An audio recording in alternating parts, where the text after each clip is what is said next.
Hi guys, good morning. Happy Saturday. I feel so excited to vlog today. I have so many things to like tell you, show you, fill you in on. We're also gonna have such a great day today because we're going to yoga. It's a beautiful Saturday morning. We're going to yoga. And then I also have a massage later today, like 2 in 1 day. So excited. And then we also may go ride some horses, ride my sister's horse. And I've been going there to ride about once a week. Usually it's like every Saturday or Sunday or so, but I've been doing that since like the spring. I've really been loving it. It's like a new little hobby for me. I kind of need to leave right now. So anyways, yoga starts at 9 and I don't really like, usually I make breakfast before, but filming just added on some more time. And I also needed to, I was organizing a meeting for all of my retreat travelers. Like really I need to leave in 5 minutes, 4 minutes.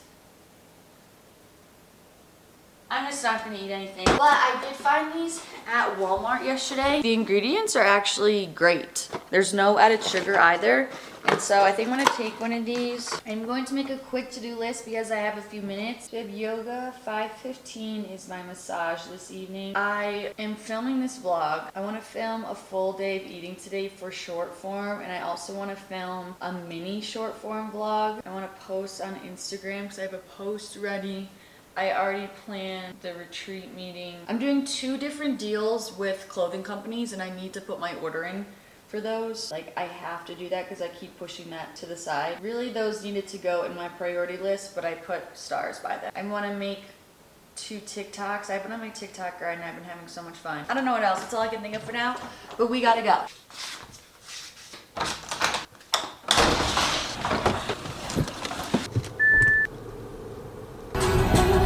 This song randomly came on, it's kind of a vibe.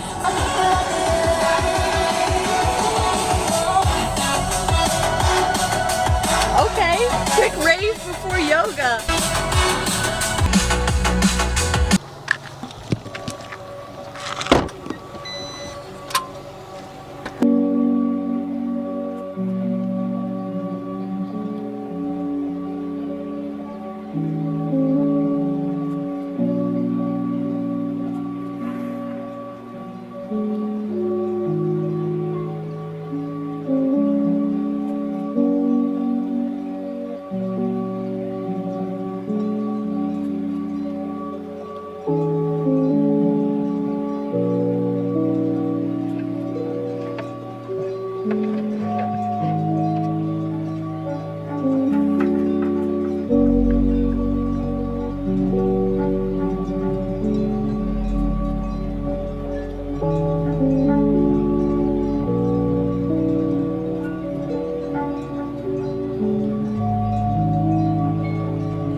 Yoga was so lovely.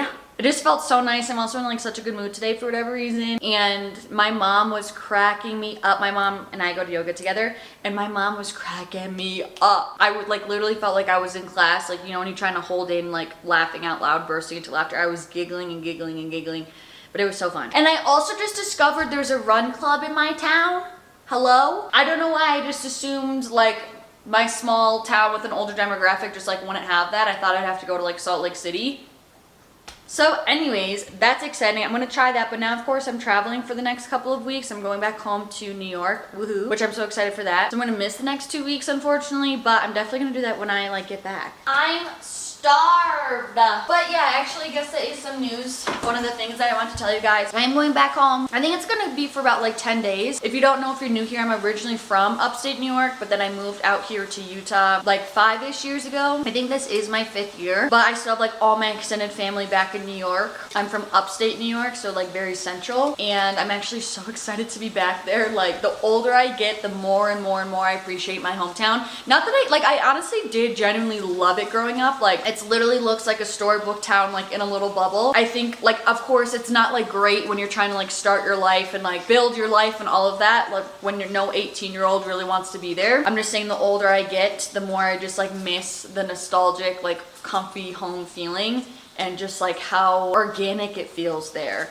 is the word I want to use. This flavor of 3D Blueberry Mist is, I think, my favorite one. Their Liberty Pop one's also really good. Fun fact, the owner of this energy drink company is the owner of ALPHALETE. I really don't need this today. I have so much energy, but I'm just like sipping on it. If you know, you know. I'll open up an energy drink. Oh my gosh, I forgot to get Bloom Pops yesterday at Walmart. Well, I couldn't find them actually, and then I just gave up. But I'll open up these cans and then I'll just like leave them. It takes me like 3-4 days to get through them. I just want like a little bit.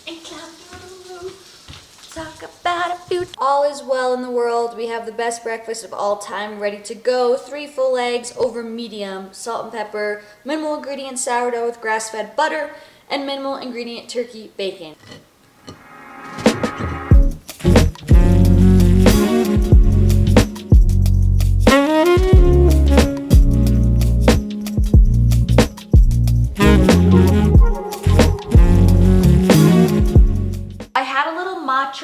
Intermission, and now we're gonna go to the barn. Honestly, don't judge what I'm wearing because I really just don't have the proper, like these are my mom's pants that she gave me.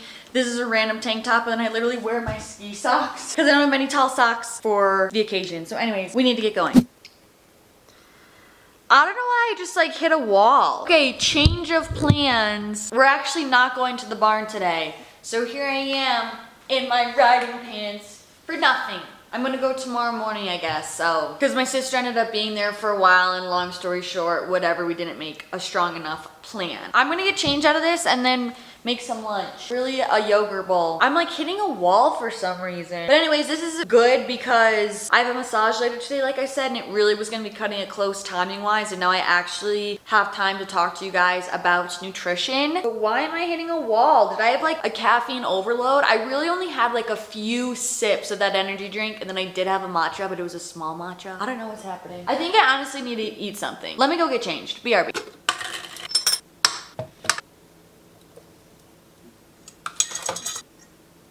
I received this comment, I'll put it on the screen, but she was basically asking for some advice about like just nutrition, eating, diet, and really how to do it more so with like an intuitive, balanced approach, which if you know me, I'm all about that. In this comment specifically, she says that she has been on both extremes of like binge eating, but then also like not eating. So she just overall feels very anxious around food and like not really knowing how to find that sweet spot balance. And that's something that I feel so confident and proud in myself that I found kind of that Goldilocks zone for me, which is going to be different for everyone. But when I read this comment, I was like, oh, this is such a good idea. And I also feel for her so much because again, I know exactly what that feels like. I definitely went through that where I would be like heavily restricting myself, but then I would also constantly want to be eating everything, and I just constantly feel like I was like getting whiplash of going back and forth and like swinging the pendulum. And I always wanted to find that like comfortable spot where I didn't need to think so hard about food, and where I didn't constantly need to think about food, and where I didn't have so much food noise. And again, I feel like I'm at that place now for the past few years, and it just genuinely feels so good. And I just want to let you know that it is possible. And so I want to share some tips with you to help you get to this point. My first and biggest tip that I think really was the most game changing for me was just giving myself permission to actually eat consistently. Because I think what happens with a lot of people in this binge and restricting cycle is they go through this period of like, oh my gosh, like I should be eating so healthy, like I want to get skinny, I want to lose weight, like whatever the diet culture is in your head. And so then you just like constantly restrict, whether that's cutting out food groups or actually just completely restricting the amount of food that you're eating. And then you can only do that for so long because it's not sustainable. And then you end up getting so hungry that it's like a slingshot. That's kind of what I mean with this pendulum. It like slingshots you. Now you're like out of control hungry. And so then when it does come time to have food, you like have no control over yourself. You can't even be anywhere near like mindful eating habits because you're just so hungry that you scarf everything down. You're completely not able to pay attention to your hunger cues because you're just starving. And I think if you actually take a second to think about that, like we've all been there and we all know that feeling. Like it is a fact, when you're more hungry, you are the least likely to actually make rational eating choices, because when you're so starving, you just want to eat whatever you can eat. You don't have that patience. You don't have like the willpower to like stop and slow down and make a conscious decision. So I feel like that's like one of the biggest kind of loops that people get stuck in, is that they just won't eat, and then when it comes time to eat, they can't control themselves, and that's when they binge. So for me, actually giving myself the permission to eat consistent meals throughout the day, allowed me to stay way more balanced and level-headed going into meals, so I could actually make choices that aligned with my goals, and I just was way more mindful going into it. And I was also way more likely to pay more attention to my hunger cues and notice when I'm actually full, because that's the other thing with this binge and restrict cycle. When you get so hungry and then you sit down to eat and you eat so fast because you're so hungry, you don't even realize when you're actually full, and you're so much more likely to overeat past the point of being full, because again, it's like that slingshot effect, and then you're honestly just like out of control and it's a disaster. A much better approach is to have designated meals every few hours so that you're managing your hunger, is kind of how I want to describe the strategy. If you don't manage your hunger, that's when you get completely out of control. So I really think this is going to look different for everyone, but I know myself, I function better off of more frequent meals. Really, I eat about like 4 usually meals a day, sometimes 5, but mainly it's looking like 3 full meals and a snack, and those usually are coming in about every 2 to 4 hours. I will eat something, because again, for me, that's before I get too hungry. Well, then I'm gonna be making like an irresponsible eating decision or just not a mindful one. And I promise you, it's going to allow you to be so much more mindful and intentional when you do sit down to eat. So that's tip number 1. Actually eat consistently timed meals throughout the day. Don't go too long without eating absolutely nothing. Second thing that really greatly helps me is eating whole foods. And I know we hear about this so much where you might want to like roll your eyes, but I'm telling you, eating actual meals that are genuinely satiating makes the world of a difference, because I think what really perpetuates this binge cycle is when you're just eating empty calories or things that don't ever make you feel full. Like, I promise you, it is so hard to binge eat on protein, on high volume foods like vegetables, fruits, etc. Like, those things naturally make you feel full even though they're not very high in calories, and they're actually satiating because there's actual nutrients in there. There's micronutrients, there's the macronutrients that we're needing, rather than chips or candy or whatever these empty calories are, or like constantly consuming rice cakes on end, which is like are never really going to be satiating. Having like a good nourishing meal so that you feel satisfied, and also physiologically your body will feel satisfied because it's the macro and micronutrients it actually needs, you're going to be way less likely to want to continue to eat constantly. Third thing that I did that really helped was I really stopped fully labeling food. And I realized the reason why I got so harsh on that was because I started to make like my discipline with health and fitness, I made it mean something about me. And that's when like I have gotten so far into this whole personal development, like mindfulness, spiritual journey in a way, because there's so many layers to everything that we don't even always realize. Like, why we do things the way we do runs so much deeper than we realize. There's so much emotion behind it. There's so much identity and self-image behind it that's mind-blowing. I tied a lot of my ability to be disciplined to my self-worth. So I felt like if I ate quote unquote junk food, candy, chips, whatever, that made me less than of a person, that then I would be disappointed in myself. It carried guilt, it carried shame. Then that really led me to constantly overthinking about food, because I just had such these hard restrictions on myself that I would be like, okay, well, I can't eat that because I need to do this, and yeah, I can't have that either, and I should probably have this, and da da da da. And I was just constantly ignoring my kind of natural urges and cravings and just like overall enjoyment around food. I kept myself in such a tight box. Releasing the labels on things allowed me to not be so in my head about everything, and allowed me to really lead with like, what does my body actually want? Because the other thing, this is just basic psychology 101, we always want things that we can't have. So if you're constantly telling yourself you can't eat ice cream, you can't have this processed thing, you can't do X, Y, and Z, you naturally are gonna want it more. And it's not even because your body wants it, because it's because mentally it's like a psychological thing. So I found when I had such strict boundaries on food, I psychologically like wanted it more. And once I removed that, it helped to quiet down the food noise, because I wasn't constantly negotiating and arguing with myself of what my food rules are.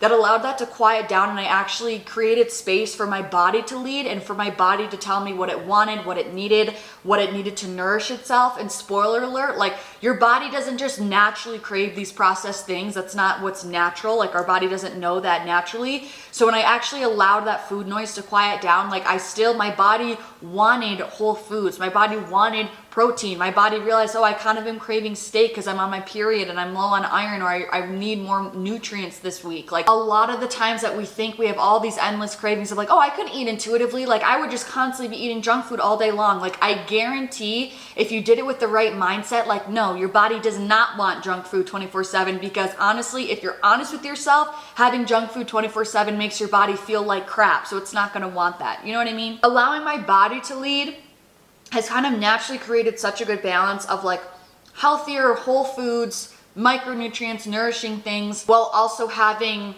those doses of like fun foods, treats. I have like a sweet treat every single day, but I'm able to stay in control of it and be mindful and not feel out of control around it because I've given myself permission to have it. That leads me into my fourth thing, was giving myself permission to really eat anything whenever I want it, okay? And I feel like this may sound counterintuitive, but again, it's similar to the labeling foods. When you tell yourself you can't have it, you want it more. And when I gave myself restrictions of like, you can only have this when, or you're not allowed to have this, and then one day, like certain days I would randomly be like, okay, like it's Easter, like I'll have this, right? Like for whatever reason, if I break a day and I'm like, okay, today I'll have the cake, then I'll feel out of control around the cake because I'm like, I don't know the next time I'm gonna have this again. I need to like stock up now, enjoy this, dive in, because I don't know when I'm gonna have this privilege again. And that just continued this like really terrible relationship around food and kind of this whiplash relationship. So now when I give myself permission to have these things, I'm able to literally have like one thing of Swedish candy, like one piece of Swedish candy. And if I'm like, you know what, I feel good, because again, I'm able to listen to my body and like, I don't have this like scarcity mindset around it. I don't feel the need to like be absolutely desperate around it and like eat as much as I possibly can in this sitting. I'm like, I'm kind of good. If I want some tomorrow, I'll have it again tomorrow. It's like this concept of always feeling like it's gonna be there really alleviates all of this like food noise and scarcity mindset and feeling like you have to eat it all now because you don't know when you're gonna get it. I swear that's like the number one reason why I'm able to have such good portion control and such good just overall control around fun foods, because I've given myself full permission of like, I can literally have this tomorrow if I want to. So I don't need to like force feed it to myself today just to like stock up on this experience. And then my fifth tip I want to share is how to create a balanced plate, because that was also a part of her question, is how to put a balanced plate together with some tips and examples. So ideally, of course, it varies meal to meal. But again, I'm aiming for whole foods, which means like single ingredient things. If I do choose processed things, like maybe like a deli turkey or my turkey bacon or my sourdough, I'm always looking at the ingredients so that they're very minimal. There's not like crazy gums, oils, fillers, that they're still like, you know, 3 to 5 ingredient things to get it to that form. I'm always leading with protein no matter what I'm eating. Whether it's a full meal, whether it's a snack, I'm always structuring it around protein. Protein is the most satiating macronutrient. A lot of people think that it's fat because it's higher in calorie, but protein is the number one satiating macronutrient. So when you're really prioritizing protein, you're going to feel full, you're gonna feel content, you're gonna feel fulfilled with what you've eaten. Protein is always the core of everything. Plus, it's also great if you're a weight trainer and really whoever you are. Like protein is always going to be the star of the show. It will never hurt you. It will only help you. Next, I'm ideally looking for a carb source. So this isn't always a starch. Sometimes that's coming from like honey in my yogurt bowl. Sometimes it's coming from fruit. Sometimes it's coming from like vegetables. Sometimes it is starchier, like bread, potatoes, right? Third micronutrient is fat. This is going to help also with satiety. Fat keeps you fuller for longer because it takes longer for your body to break down, similar to like protein. So again, it's really gonna help with making you feel satiated. This is going to look like a smaller portion of your plate, right? Like protein and carbs are gonna take up more of the majority. For fats, this is going to look like either full fat yogurt. I actually don't have any fat in this meat. Oh no, I have peanuts is my fat here. But like in my breakfast, that's coming from my egg yolks and the butter on my toast. And then ideally we want to be looking for micronutrients, right? So these are going to be fruits, vegetables, that sort of thing. So for example, my breakfast, my protein is coming from the eggs and the turkey bacon, and there's probably a little bit of protein in the sourdough.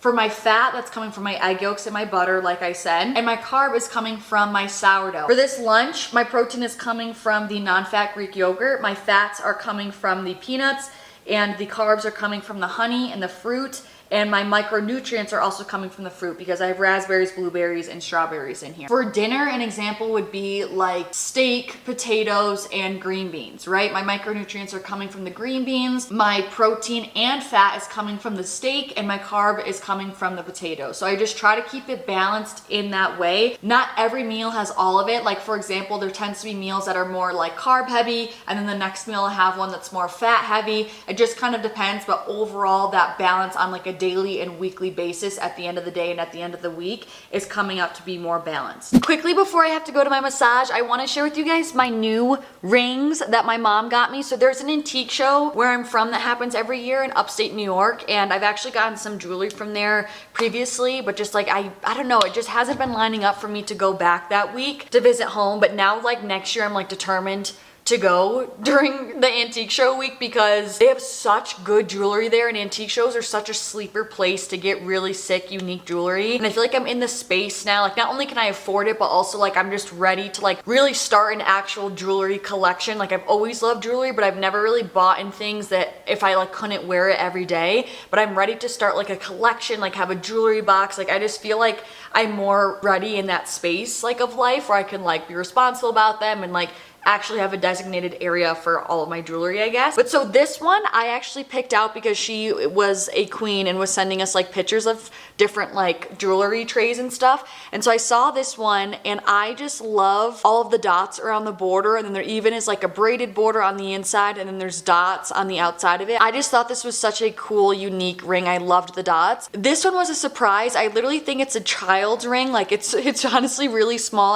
We didn't think it was gonna fit me, but luckily it does, and it's the perfect, cutest little pinky ring. I love butterflies, obviously, if you know, you know, and it's just the cutest little pinky ring, and I think it looks like this whole hand. I think this hand just looks sick. Now I desperately need to work on my bracelets. Like I haven't been putting any attention to them for years, and like then they keep breaking, and then now I've dwindled down to nothing. So I just need like a few, I don't want like a ton of bracelets, but just like a little bit more. She also got me this ring, which it honestly reminds me of like the world because of like the green and the blue in there. I don't know how well you're gonna be able to see it. I'm kind of running out of fingers now, and this one's pretty big. She had to put like a sizer on it, so it only fits my pointer finger, which I really love. This flower ring, I actually also got this at the same antique show that my mom just went to, but like years and years ago. I think like 2018, 2019. So I'm thinking like when I'm going out and I don't want this, like, cause this smart ring is taking up real estate. So I think like if I go out and I want to have something more stylish, like I'll put it on this hand and have it be that. Now I'm literally wearing all blue. And then these earrings, these were actually from my aunt, and she gave them to my mom, and then my mom just gave them to me. And honestly, I do think they're right up my alley, if I must say so myself. They're so something I would wear. So now I'm really decked out in like all blue everywhere, everything. I'm so happy. I just love jewelry so much. I just think it looks so cool, and it's such like a fun way to express yourself. Like I just love being dripped out. But my thing is like I honestly could not care less about designer jewelry. I honestly think majority of it is ugly, and people just buy it simply just because it's name brand. But like if it had any other brand on it, no one else would bat an eye to it. I love the jewelry that's like collectibles. It's like one of a kind, unique, that's like art. Like that is my jam, and I can't wait to have like just be dripped out. Like just really have like a really sick collection one day. Hello everybody. I love how cute that is. Holy. Every time after my massage, I just need to like chill for a little bit. Like 10 minutes in the car, collect. Every time I get a massage, my focus really is like, not even really recovery, like more so mobility. My posture is really not great, and it's something I'm really wanting to start to like actually really work on and like incorporate some more like mobility and postural stuff in my upper body day. I think I'm gonna do. And so the point of these massages are to help with my posture, help with like the tracking of my joints and everything, and really just open things up. Like my chest is definitely tight, which brings my shoulders in, and it's really fascinating because my massage therapist noticed how much more like tighter and like congested my left side is specifically, which is so fascinating because that correlates with so many other things I've noticed. Like when I go down to do a push-up, like one time I was filming for Instagram or whatever, and I filmed like directly from my head down into a push-up, and I noticed that my left side was raised. Like when I go down into a push-up, it looks like I'm like this. That's dramatic, but you know what I mean? And then when I go to do a pull-up, I don't know if it's just because this side is stronger, but I notice also that like I favor in with this side and like this side is lagging. And then also if I lay on my back and goal post my arms like this, the back of my right hand will touch the ground, but the back of my left hand won't. Like it can if I actively do it, but just like naturally in a rested position, it won't touch the ground, but this side will. So really more of the story is everything is confirmed that this, my left side, is tightest on me. Anyway, this is probably so boring, but I think it's interesting. I need to go home and eat dinner. I did eat this little PROMIX protein puff bar on the way down here. Totally fit to save. Now I feel like so relaxed. I just want to get cozy. I'm going to shower. Maybe I should wash my hair, or if I should wait till tomorrow because I'm going to the barn. I'll probably wait till tomorrow, I guess. What else? Oh, I was debating if I should stop and get an ice cream cone. I'm going to say no because I'm going home to New York next week. And there's so many ice cream places I want to go to. Even though I really would like an ice cream cone at the moment. And I already had candy today. Alright, I high-key just like stopped vlogging and didn't show you my dinner. I mean, I'm not really filming a full day of eating anyways. But I had some salami and crackers because I've been on a weird kick of that lately. And then I also made some thin cut New York strip steaks with olive oil, salt, pepper on them. And then this salad that I've been loving, it's like arugula and spinach, strawberries, avocado. And then the dressing is like Dijon mustard, honey, lemon, olive oil, red wine vinegar, fresh garlic, salt, pepper, and I love it. It's like the perfect little hint of sweetness salad dressing. So anyways, also, I don't know if you guys remember when I told you guys that I got this little like retro Nautica butter yellow fan, but I'm just updating to let you know I love it, and it was such a worthy purchase. But that's it, you guys. Thank you so much for watching. I'm sending you so much love. If you guys have any other questions around health, wellness, fitness, mindfulness, anything that you want me to make a video about, please comment them down below. I definitely use them for like video ideas and stuff. So thank you so much for watching. I'm sending you so much love, and hopefully I'll see you in my next video. Peace out.